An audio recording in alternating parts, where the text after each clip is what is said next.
There are a lot of reasons you might want to value software code.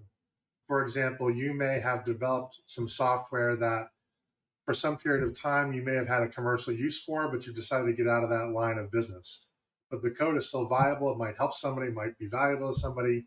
You don't want to sell the whole business, just the code. Understanding the value of that code is going to make you a much more informed seller as you go out to the market to try to get the best price you can. A lot of people don't realize they can sell their code separately. A lot of people think that nobody's going to buy their code unless they buy the entire business. It isn't necessarily the case. There's some cases where the business can work just fine without its software code. There are even cases where a business will sell its software code to somebody to raise cash and then license it back from the new owner. So the main value drivers of software code are going to be first, how many lines of logical code that are not open source are in the software. So we call it logical code because that's code that's actually executable. It's not internal remarks or comment code, something like that. And also, we generally don't associate open source code with being additive to the value because chances are that somebody else could simply obtain open source code from some other place. Second, how complex is the software itself? What are the fault tolerances, for example? An app that plays checkers can have a fairly high error rate, and it's really no big deal. I mean, it may be a bummer and people will stop buying your app, but it's not the end of the world. On the other hand, navigational software for a Boeing 787 can never fail, right? And therefore, the code has to be written in a certain way that the software just has effectively a zero failure rate. Because if you have a failure, people could potentially die. And that's not good for the people who die. It's not good for their families. And it's not good for the company that then is going to face financial liability. The third is simply, where is the code likely to be written? You can write code any place, but some places are more expensive to write code, like the United States, and others, say India or Central and Eastern Europe, Indonesia, other places. Now, there's a trade-off because sometimes when you outsource code to a developing economy, the quality of the programming skill is not as high. And one other valuation methodology that I sometimes use for determining the value of software code is called an excess earnings model. And what an excess earnings model does is it approaches the value of software from the perspective of being used as one asset of many inside of a company. And the excess earnings model, though it can become quite complex, does have the benefit of recognizing the fact that other assets within the company, such as its goodwill, such as customer relationships, such as other intellectual property, contribute to the value of the software. And the software also contributes to the value of other areas of the business.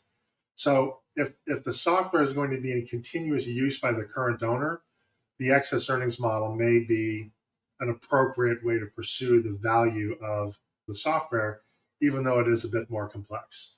Finally, when we're considering software code, we have to consider something called technical debt. Technical debt is a term that software engineers use that refers to the case where software is kind of just written just to solve the problem. It may not be great code, it may not be pretty, it may not be the most efficient, but it does what you need to do and you move on. But sometimes when you do that, you pay a price. When you write code in that kind of manner, it can be sometimes be difficult to then go back and either make that code more robust or add functionality to the software. So sometimes you may have to rewrite code that was written previously before you can add new features. And that's what we call technical debt. How much more effort needs to be put into the software to help the software evolve, as most applications do. Now, one other factor to consider in the valuation of software is the opportunity cost. And what I mean by that is when somebody sets out to write software code, it takes time to do that. And so the potential buyer of software code could make a decision that instead of buying the software code, they're simply going to try to rewrite it themselves, replicate the code themselves. Now, if your software happens to be patented, that may be more difficult, but not impossible. People engineer around patented technologies all the time. But the trade-off to writing your own software is that while you're writing that software, you're not getting the benefit of the software when it's done. So, if, for example, let's say you're writing software in order to launch a new line of business. While you're taking that 6 months, 12 months, 24 months to write that software code, you're not making money that you could be making if you simply had the code in the first place. And that has value, and that needs to be considered within the holistic economic or valuation thesis of the software code valuation.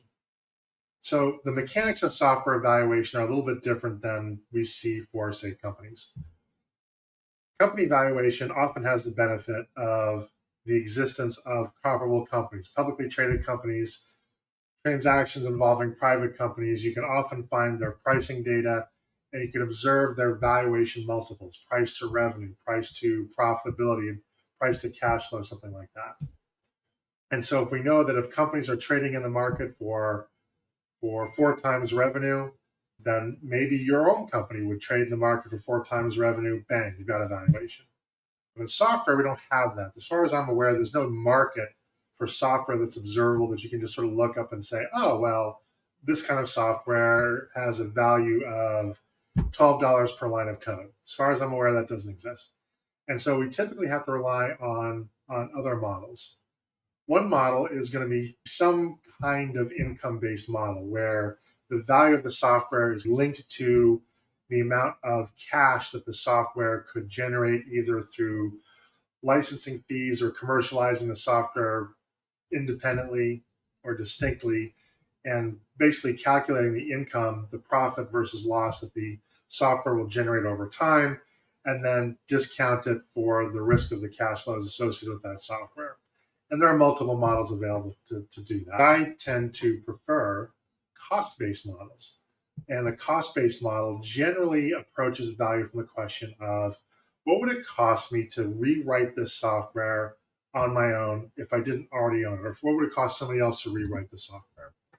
Now, many people will start with, well, the software costs, I don't know, $1 million. The software costs $1 million to write in the first place, and therefore the value of the software is $1 million. I'm not a big fan of that methodology because it assumes that every software. I'm not a big fan of the historical cost valuation methodology because it assumes that the way the software was developed in the first place and the way that money was spent in developing the software was the most efficient way that it could have been spent, and nobody could have improved upon it. Or in a more rare scenario, it assumed maybe there was a special set of circumstances that allowed the software to be created more efficiently and more cost effectively than a third party could develop the software on their own. And so I prefer to use a model that attempts to replicate the cost of somebody going in and trying to recreate the software on their own. And there are specific models for that. My favorite is one that's called the constructive cost model. It's been around since the 1970s. It's been tested in court. It's been adopted for public company financial statement audits, and it's also been adopted by the IRS. So it's been battle tested.